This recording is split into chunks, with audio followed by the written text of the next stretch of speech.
Silo, série do Apple TV Plus, mostra um planeta Terra destruído, completamente impróprio para a existência dos seres vivos, e um futuro distópico. Neste mundo colapsado, poucas pessoas conseguiriam sobreviver, e apenas 10 mil humanos restaram. Todos eles estão trancados em um silo, no qual o mundo é dividido por funções sociais pré-estabelecidas, e essa comunidade tem que viver segundo regras que foram dominadas pelo Pacto, um documento que visa garantir a sobrevivência humana na Terra. A ficção científica da Apple TV Plus é uma adaptação do livro de Hugh Howey, que foi postado online e virou um sucesso, atingindo milhares de downloads na loja da Amazon.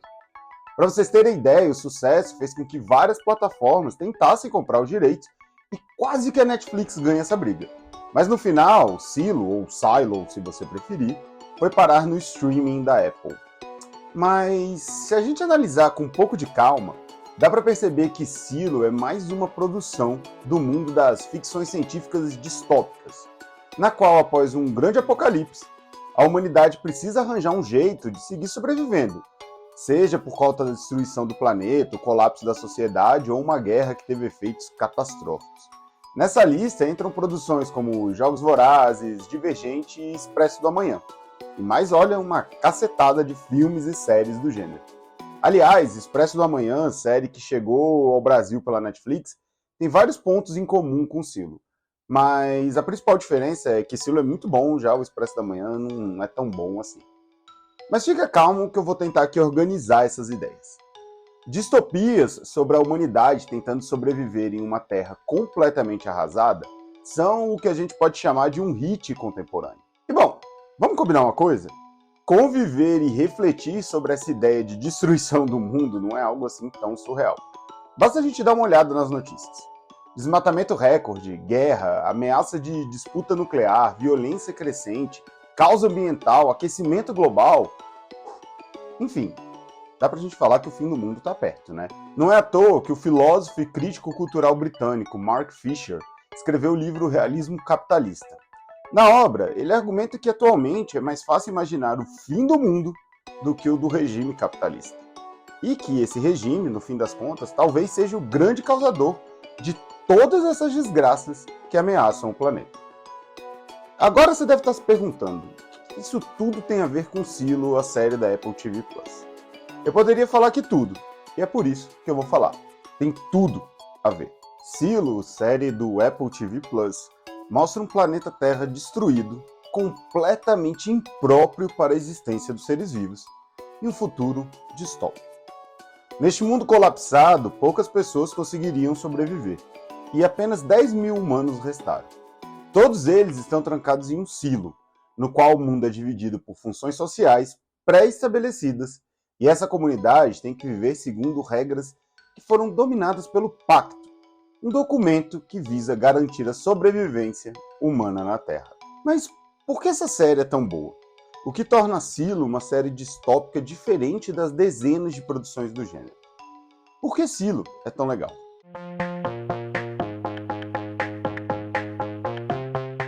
De todos os pensamentos do filósofo grego Platão, talvez o mais conhecido, ao menos por leigos e não filósofos como eu, é o mito da caverna ou a alegoria da caverna. Em resumo, e bem resumido mesmo, o mito narra a história de homens que, presos em uma caverna, viam as sombras do que acontecia fora daquele espaço. Como aquilo era a única coisa que conheciam, tomavam as sombras pela realidade. Até que um dia, um deles conseguiu se libertar.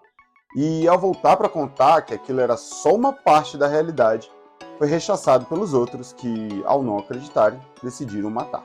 Eu quero tentar conectar essa ideia ao que a gente vê em cima. Então, eu vou falar mais detalhadamente da série. Por isso, é provável que apareçam alguns pequenos spoilers, ou no mínimo algumas ideias que vão aparecer lá.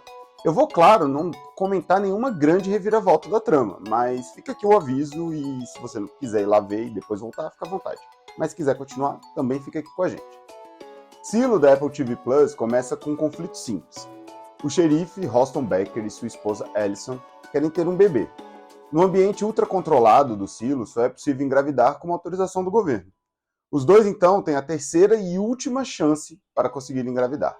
Desesperada porque percebe que não vai conseguir, Allison começa a fazer perguntas sobre como funcionam as políticas do Silo e descobre que talvez naquele mundo de funcionamento perfeito, as coisas não sejam assim tão perfeitas. Após ter acesso a informações que basicamente contrariavam tudo que ela sabia, Ellison toma uma decisão drástica. Aqui vale explicar.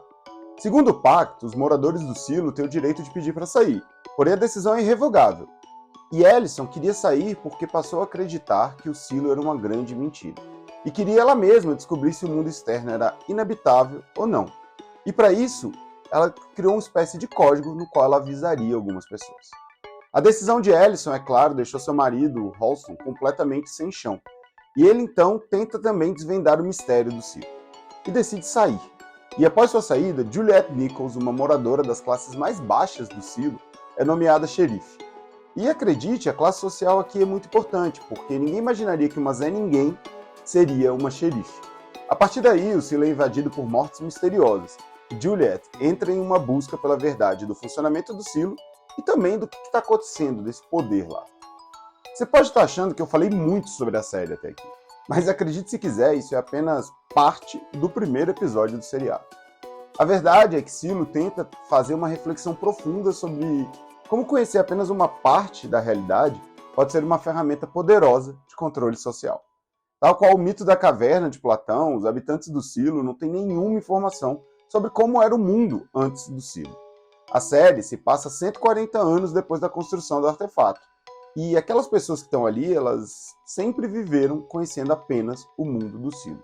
Qualquer referência ao mundo anterior à construção do Silo, ela é confiscada, é tratada como uma relíquia e só um pequeno grupo tem acesso a esses instrumentos.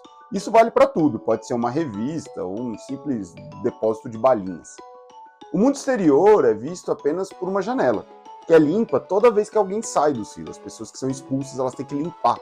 E aquela imagem é o único contato dos habitantes do silo com o mundo exterior. Assim, o silo se mantém em paz, sem rebeliões, completamente controlado e impedindo qualquer questionamento. Apenas uma ideia importa, é de que o mundo lá fora é inseguro e apenas dentro do silo é possível sobreviver. Eu vou fazer aqui uma pequena pausa e vou falar de um outro filme. É um que eu vi recentemente e achei muito interessante. Eu quero falar de Nimona, a animação da Netflix, que conta a história do cavaleiro Ballister. Homem pobre, sem sangue nobre, Ballister é um cavaleiro que naquela sociedade destoa do ritmo normal. E é curioso porque é uma sociedade que, apesar de bastante tecnológica, ainda segue ritos medievais. Caso Ballister vire um cavaleiro, seria uma ruptura grave nas tradições. No dia de sua consagração como cavaleiro, Ballister é vítima de uma armação e é acusado de matar a rainha. Renegado, o cavaleiro passa a viver isolado, fugindo de todos, um pária que um dia ousou romper com a tradição e tentar ser um cavaleiro. Até mesmo seu namorado, o cavaleiro Ambrosius, que é descendente de uma linha real, o abandonou. É nesse momento de isolamento que Ballister conhece Nimona, uma metamorfa que vive fora dos muros da cidade e então decide se juntar a Ballister.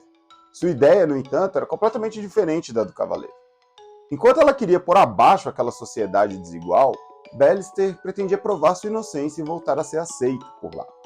A cidade onde se passa Nimona, tal qual o Silo, é completamente murada.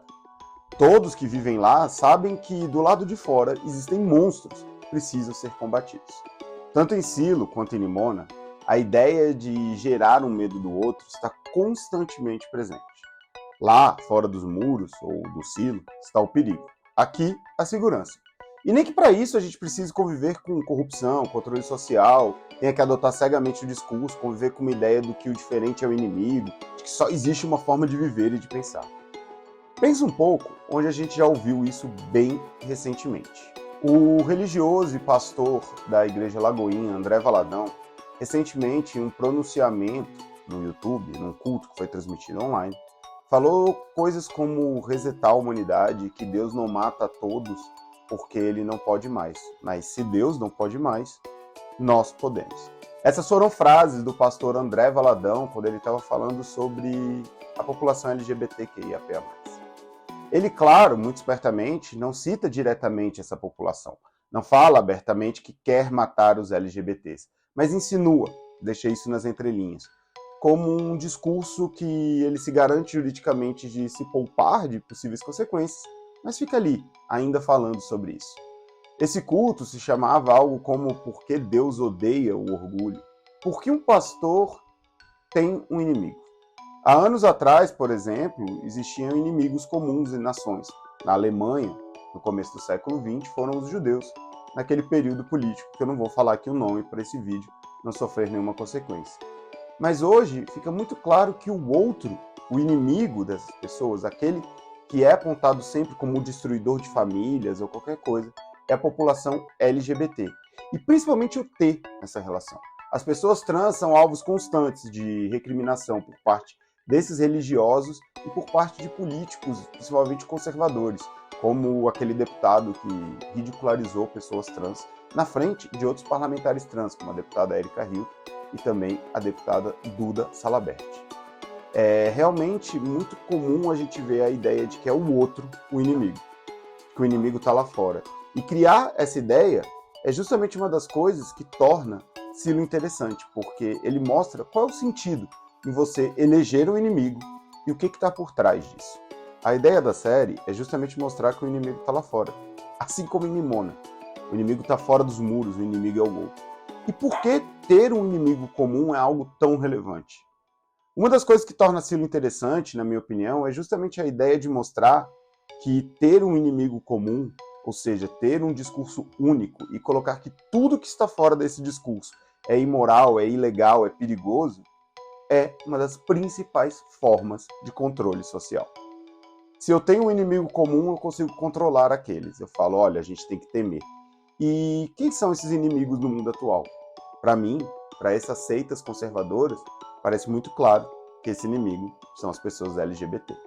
Acreditar que só existe uma realidade possível, que tudo que está fora é destrutivo e moral, é a forma de controle usada tanto em Silo, Nimona e talvez na nossa sociedade. Lembra aquele papo que é mais fácil imaginar o fim do mundo do que o fim do capitalismo?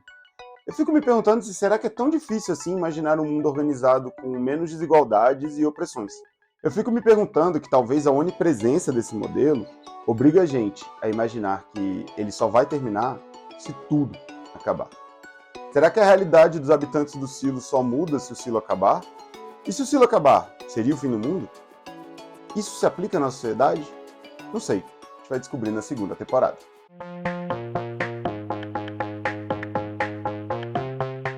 Gente, olha só, antes de você ir embora, deixa seu like e se inscreve aqui no canal, hein? Toda quinta-feira tem vídeo novo.